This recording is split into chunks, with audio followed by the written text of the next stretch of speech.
My first question is one that's been of a concern to our peoples for over 100 of our sidereal periods. I don't think we come to a consensus yet, and I've done a diligent search, have not found an instance in which this question was posed to you. You've answered it, so this is as good a time as any. How much wood could a woodchuck chuck if a woodchuck could chuck wood? If a woodchuck could chuck wood, he would chuck as much as he could.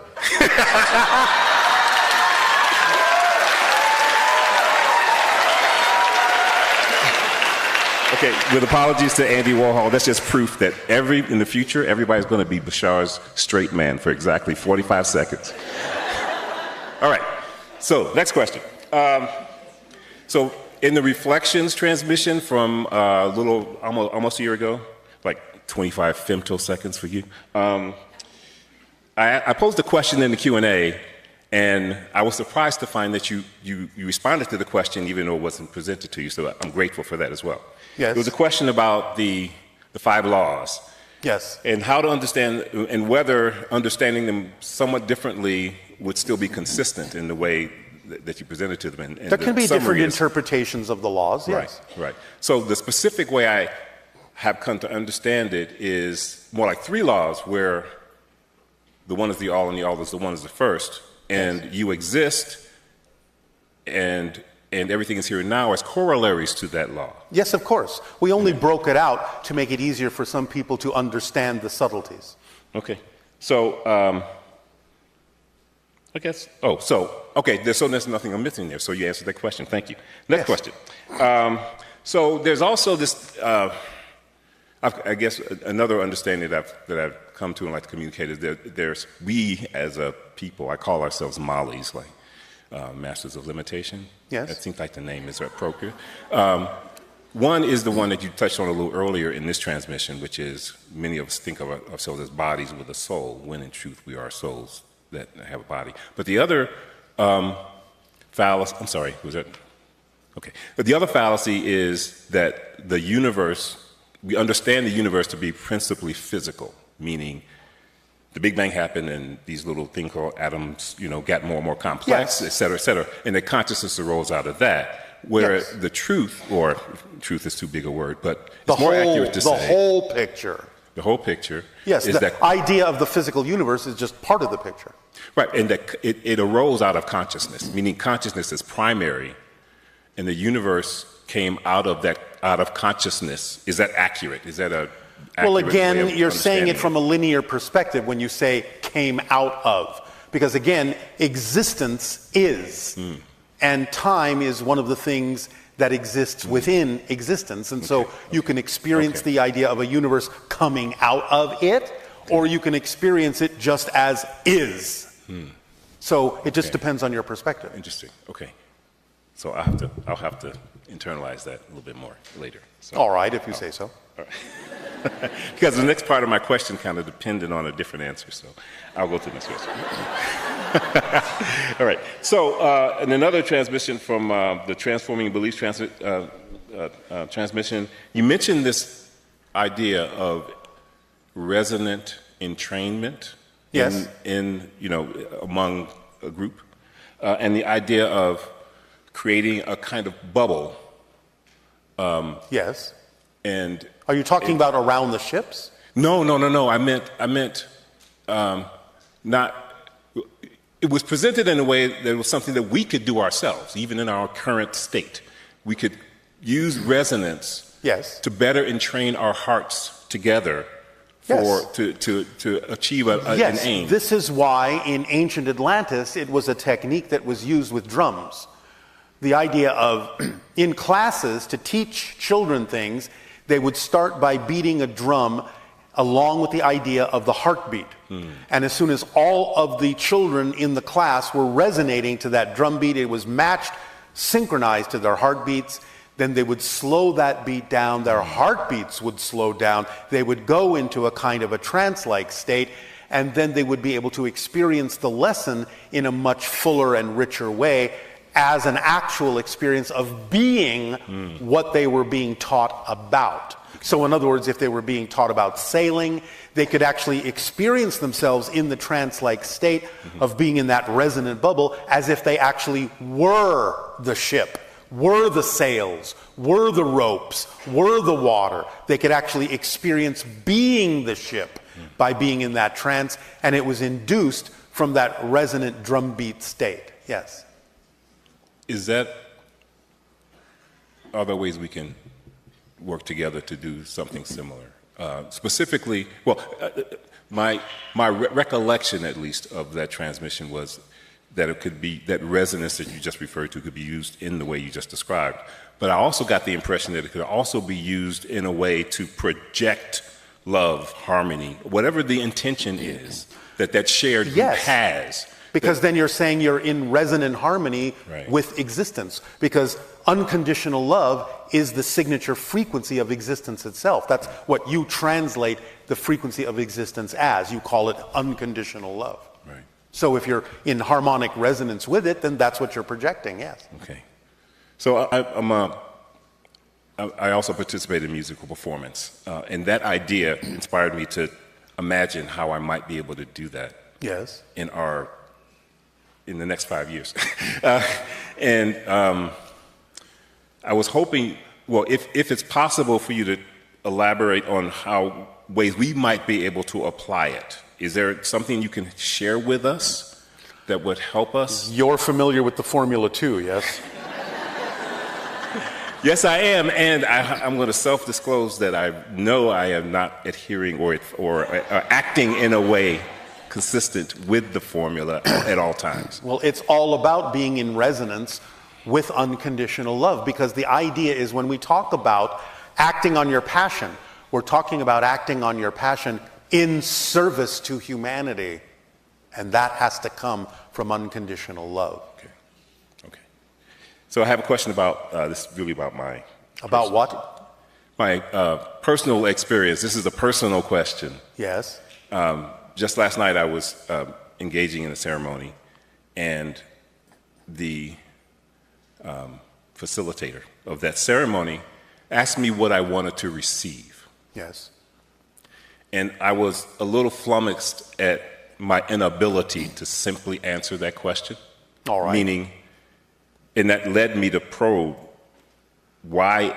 whether, well, it's obvious I won't say a problem, I have a challenge with that. What I'm asking you, is there something that you can read specifically in me that leads to that challenge? All right, well, let me ask you a question. Yes. If you hadn't been willing to open up to receive being flummoxed, what would you have been open up to receiving? What did being open to being flummoxed get in the way of you actually receiving? Because being flummoxed means, in a sense, you may not have felt you were ready to actually receive what you really preferred to receive. So why aren't you ready for that? That's the question to examine within yourself. Is there a fear connected to that idea of receiving something that you really know you wish to receive, but get in the way by being flummoxed, by being hesitant? Is that what the fear-based belief within you is going, don't do that yet, you're not ready for that yet, so be flummoxed. So that's the question to ask yourself. What is it that you could have received that you might not have felt ready to receive that caused you to react by being flummoxed? Thank you, Bashar. All right? Yes. Thank you very much. Immense gratitude once again. Thank you. All right. Thank you.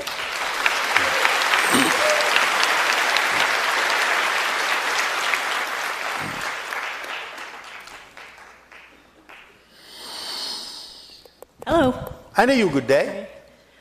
So that nice gentleman sort of stole my question a little bit. Where I'm over Are you here going to have him arrested? I may. We may hang out and be confused and flummoxed, as he said, together. But that's... I'm sure there's enough flummox to go around. I'm sure there is. So when I thought a lot about what I was going to ask you, that was the overwhelming feeling that I had, is I never feel like I can trust the things that I'm thinking about. All right. 1 moment. Don't go any further. Okay. So what are you using your trust for? I think just getting through the day, man. Like, just making stuff happen. All right. Yeah. Remember, you're always trusting something. Yeah. It's not about not trusting. You're always trusting something. So the question is, what are you trusting? And why? Why are you putting your trust in something you don't prefer as opposed to something you do? What makes putting your trust in something you don't prefer seem more realistic than putting it in something you do prefer? Why do you have that difference in definition? Yeah. I think when there's something tangible to it, I can see the results. I think. So are you saying you only see results in negative things you don't prefer? You never see results in something you do prefer, or do you? I think I have more emotion tied to the things that come up that are things I don't prefer. More emotion? Mm-hmm. Because? I don't know. I think it's always easier to probably dwell on the negative rather than... Is it easier to be someone you're not? In like a self-loathing kind of way, maybe. Oh, yeah, all right. Why do you loathe yourself? I don't know. Why do you deserve to loathe yourself? Did you say it's safer? No, I said it's getting deep. It's getting a little uncomfortable for me. That's a good thing. Yeah. Because it means you're reaching down to where you need to find the answers. That's okay. Unless you want to stop this, it's up to you. No, I think it's good. All right. Then we can continue. Okay. So, what do you loathe about yourself? I mean, if you're going to loathe yourself, go for it. Don't do anything halfway. I don't think I do. Really suck. Yeah. Now, whoa. Okay. Do you really suck? Or is it something less than that? I think it's something less than that. Oh, all right. So we're making progress. Yeah. You don't completely loathe yourself. You just loathe yourself a little bit here and there, now and then. In certain ways at certain times. Yes? Yes. Yeah. About what specifically? Can you name one example where you loathe yourself in a situation in life? I think just there's more of a general feeling that I get that... But in what circumstances? What triggers it? When you experience what? When you see what? What triggers it? Where do you find yourself coming up short? I think in my relationships with others, I feel generally that like very alone, like no one cares about me. All right. Do you care enough about yourself to not care whether they care about you? I'm working on that. All right. How long have you been working on that? I would say always, my whole life. Your entire life. Well, your entire life isn't over yet. So you haven't been working on it for your entire life. Yeah. You've been working on it for your life up to now. Yes. All right. So don't exaggerate. Okay. You haven't lived your entire life yet. Let's hope not, yeah. Would you prefer to live the rest of your life without that feeling? Yes. How do you know you would prefer to live the rest of your life without that feeling if you don't know what it would feel like to live without that feeling? Ooh. Ooh, tricky. Listen carefully, how do you know you would prefer to live the rest of your life without that feeling if you don't know what it feels like to live without that feeling? Because you can't perceive what you're not the vibration of. So what part of you suddenly goes, oh, I think it would be nice to live without that feeling of feeling this if I didn't actually have an experience of having that feeling?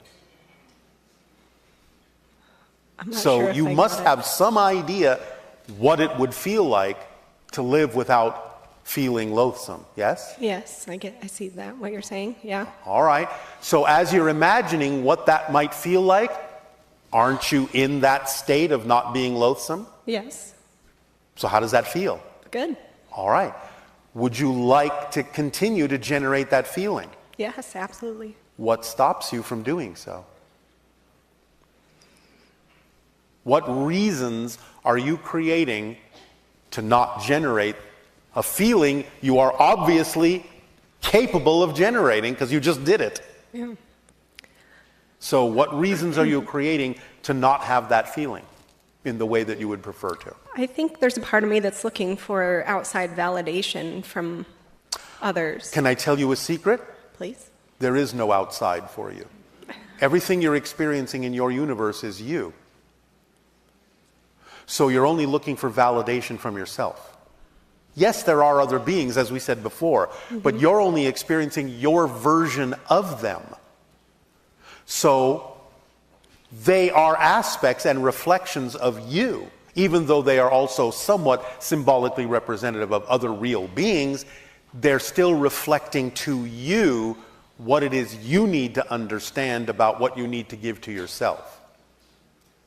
So you have to give it to yourself, and there is no reason not to except for the reasons you create, thus creating reflections of other people to not give it to you, because you're not giving it to yourself. Remember, they're just reflecting to you what you're giving off. Yeah. I don't deserve to be cared about. I don't care about myself, so I'm going to create a bunch of reflections and symbols of other people that don't care about me either. All you have to do is realize you're the one creating that for some particular reason. So what's the reason? And then you will realize the reason is nonsensical. You don't have to create that reason. And the paradox is, you have to care for yourself and know that you're worth it and deserve it, regardless of what's going on in the reflections. Let's put it in the simple analogy, as we always do, of a mirror. Listen to this phrase. Now, I'm just going to use the term God. I'm just going to use that term to make this phrase simple. It's God, Goddess, it's all that is, it's source, it's whatever you want to call it. But here's the reality. God is a mirror. Let that sink in. God is a mirror. It can only show you what you're giving off. That's all it can do. God is a mirror. If you're frowning, you can only see a frown on the reflection in the mirror. That's all that can come back to you. It cannot smile before you do. But the mirror doesn't have a choice of its own. It doesn't care what you look like on your face. It will dutifully reflect whatever you give off, whatever expression you have. So if you're seeing a frown in the reflection in the mirror, and you would prefer to smile, the reflection isn't stopping you from smiling. You have to decide to smile. Then the mirror has no choice but to smile back, because it doesn't have a contradictory opinion. It's just a mirror. It doesn't say, oh, you shouldn't smile now. Don't smile at me. It says, oh, you're smiling. Here you go. God is a mirror. That's it. That's the ultimate guiding principle, because it's giving you literally what you're giving off to guide you. Because if you don't prefer the reflection, change it. There is nothing to stop you from changing it. The control is in your hands. Totally, utterly in your hands. You're in charge. So why not feel deserving? The reflection doesn't care. Being a being that is deserving can be just as real, because it's all within the reflection. Is this making some sense? It definitely is. Is it helping? It is. Would you say that taking an approach of like fake it till you make it is something that's fitting? You can use the general idea, the general concept behind that principle, but it's not really about faking it.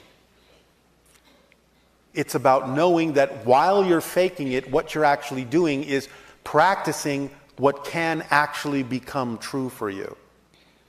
So it can't just be that you're faking it. It has to be that you are mocking it up until you understand that there's no reason to pretend that it is actually your reality. But you have to realize that internally before you will experience it externally. Does that make sense? It does. So when you're looking in a mirror, how do you fake a smile? It's not a very good one. Exactly. Yeah.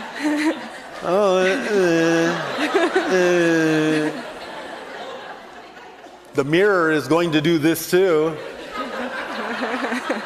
Is that what you prefer? No. Probably not. No. So finally you will say, well, yeah, it's not really about this, it's just about this. Because that feels good. That's who I prefer to be. And the mirror goes, okay. So, yeah, sure, you can go and fake it, but that's what you will see in the mirror. Yes? Yeah. Does that help? Yes, thank you. You're welcome. Can I ask you another question? I don't know. That was a question. May I? May I ask? Okay. Sometimes when you're waiting, you cock Sometimes your when teeth. you're what? When you're waiting. Why are you waiting? No, when you are. When I'm waiting, I'm never waiting. I'm just wondering why you do that. Why I do what? All right, never mind. Thank you. Why I do what? It's the channel's body translating the fact that I'm having a conversation with someone else. So when my father was dying, he started doing that a lot. And He might have been having a conversation with beings on the other side he was about to meet. yeah, he said some things that made me think that, and Yes. I saw you do it, and I was like, It could Whoa. also mean that Dad is saying hello. I like that. Thank you. You're welcome. Awesome. Is this helping? Absolutely. Yes. So talking... Don't want to come across like I own a mortuary or something. So talking about the shapes and geometric shapes, sometimes when I'm falling asleep and I'm not quite asleep, actually, sorry, I just lost track. Let me backtrack. When I wake up, sometimes I will see the shapes and just... Yes. You're in the in-between state. You're not Okay. fully reconnecting to the idea Okay. of physical reality. You're still connecting to spirit, where you may have been having an astral experience or an encounter with other beings or some such similar experience. So you're still integrating back into the focal point you call physical reality to continue on your physical path, which you agreed to do. Okay. But you're in that in-between state. The in-between state, what we are saying about the ending of one cycle and the beginning of another, is that you are broadening that limbo in between the two, so that's becoming more of your experience of reality too, is the in-between state. Okay, I like that. And then on the other end, when I'm falling asleep and not quite there yet, sometimes it feels like I'm dreaming and I have like 100 stories and flashbacks, but nothing that makes sense. Am I tapping into other realities? Well, yes, Yeah. but again, some of the other realities you're tapping into may not translate completely to your physical mind, and that's why it won't make sense. There are only so many symbols that your physical mind can use to represent an experience that is beyond physical reality. So sometimes you will have a dream that will actually, in some ways, be a memory of an experience you may have had in the astral realm or some other dimension, but there's only so many symbols it can use to represent that, and therefore it may seem nonsensical. So you have to look through the symbols and understand what the symbols actually may represent. For example, many people who do have encounters with ETs and are taken aboard ships in astral form may wake up dreaming that they got on some kind of a bus and went for a trip, but that strangely enough, the bus is flying through the air. That may be representative, not always, but may be representative of the fact that you're actually on a ship, but for some reason it was so different, so quote-unquote alien to your physical mind. It could only make sense out of it being some kind of a conveyance that a lot of people get on and that travels from place to place, and for some reason you made an association with a bus. Okay. So it's symbolic of what happened, but not literal. However, again, as you broaden your bandwidth and are more open to the idea of bringing in the astral into the physical and blending the two, then that's when you start realizing, oh, I'm on a ship, and it's not a bus. Okay. Make sense? Yes. All right. Does that help you? Yes. I have another question, if that's okay. So everyone has light in their energy field.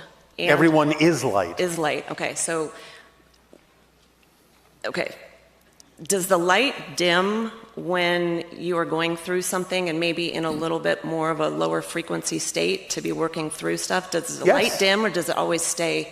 Well, at the core, it's always the same. Okay. But because you are experiencing the idea of physical reality, which is the idea of compartmentalization and different levels and different shells and so on and so forth, you can experience the idea of things acting as filters to dim the light, but that doesn't mean the light at the core actually gets less. But as it goes through the filters, when you're perceiving the light from the outside, so to speak, it may be that not all the light is getting through.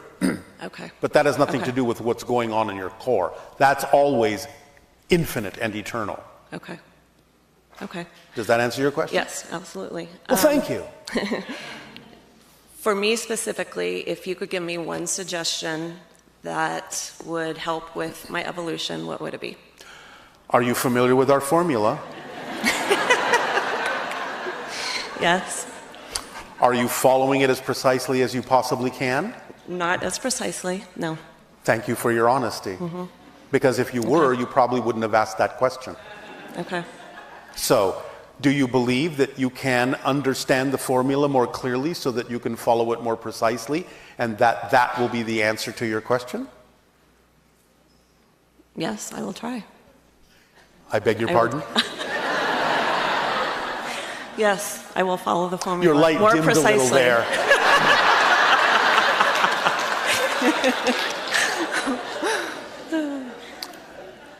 Do your best. Yeah. That's all you need to do.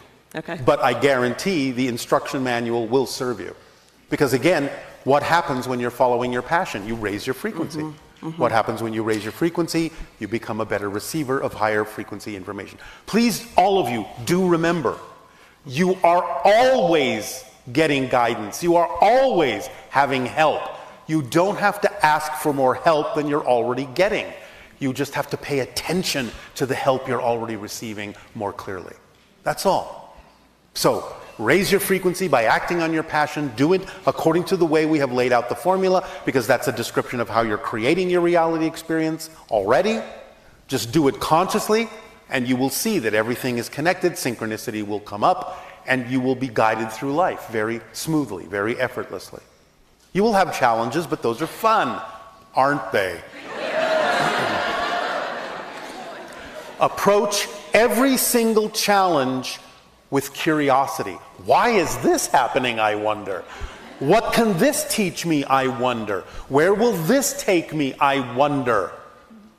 I always know it will always be to a positive place. Why? Because I am approaching it with positive curiosity and not defining it as, oh no, now what?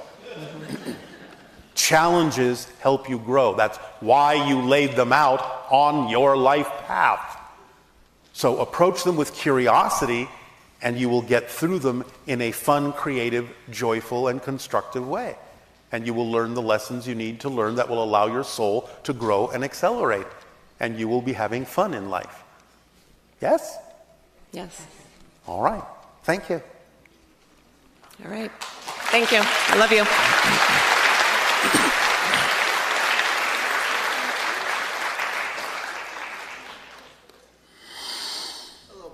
And to you, good day. And Sedona. Bashar, Yes. is physical reality the prequel to how God becomes God in the first place? God is God. That which is, is. As it says in some of your scriptures, I am that I am. It is. It is existence itself. There is nothing before it. It is what it is. Time is within existence. Existence is not subject to time. So there is no how did it come about in the first place. That concept is within existence. Existence is not subject to the idea of beginnings and endings. Does that make sense? Beautiful. All right. So would you say Earth is more a school for souls? Yes. Or perhaps a playground for gods? Same thing.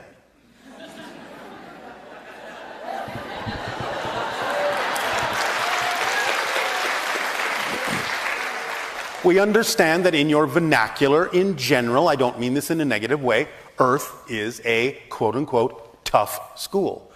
Because it's a master graduating class. It's not a kindergarten. You are getting your PhDs as souls. You're getting your master's degrees.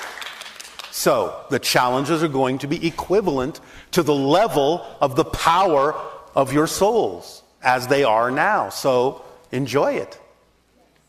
Beautiful. Now, let's say ETs come 5 years from now. They give us free energy. They give us money. We're abundant, we have everything. Within 5 years. Within 5 years, and they give us everything we want. No. We will not give you everything you want. We will give you what you need. Because if I'm in a campfire singing Kumbaya 24/7, I'm going to be pretty upset. That's not what's going to happen. And I like the idea of the movie, and I hate to say this, I'm sorry, but like the movie Star Wars. Like, yes. I know there's positive ET races, but I hope there's evil ET races, and we have to like link up with the positive ET races and come together and bring our pieces of the puzzle together so we can fight against the negative ET races. No. Come on. It's more, not that there are not negative entities out in the cosmos, but it's more like Star Trek.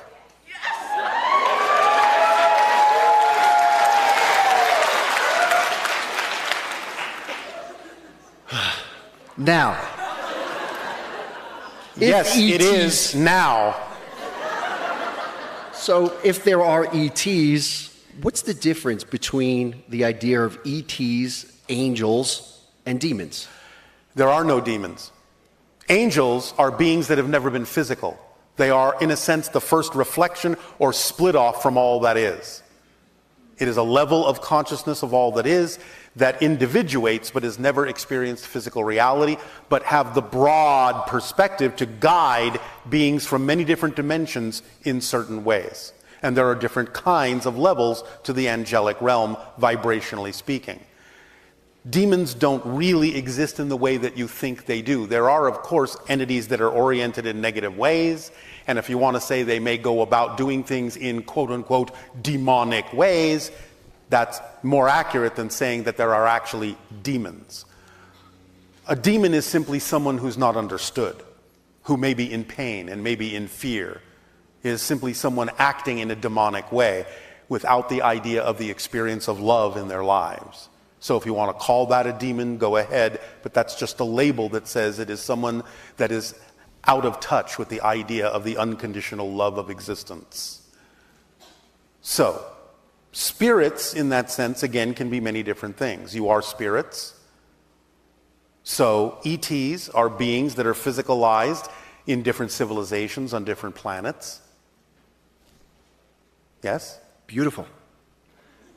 Now, I think about, we go back to the Bible. I believe this is like one of the most genius simulations.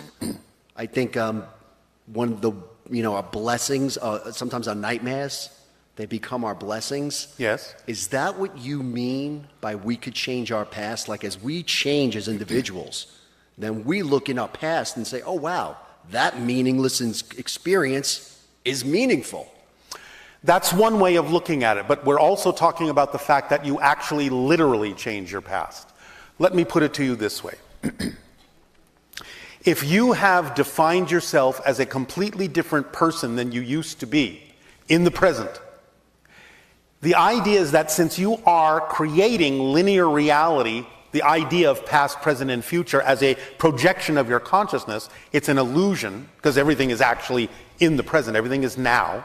But if you change your definition of who you are in the now, then from the linear reality perspective, the question is, well, how did you get that way? If you're completely different than who used to be there, how did you get that way? Because from linear reality, there has to be a logical progression that made you this different person. So by changing yourself in the present, it actually sends a ripple backwards, so to speak, euphemistically speaking, into the idea of rearranging the past so that it makes sense going forward as to how you became this different person. So you're actually changing the past when you change the present. Does that make sense? That makes too much sense. All right. But you will always keep creating what serves you as a lesson. So even if you have a new past, you can still have components in it that are similar to what was there before if they still serve you.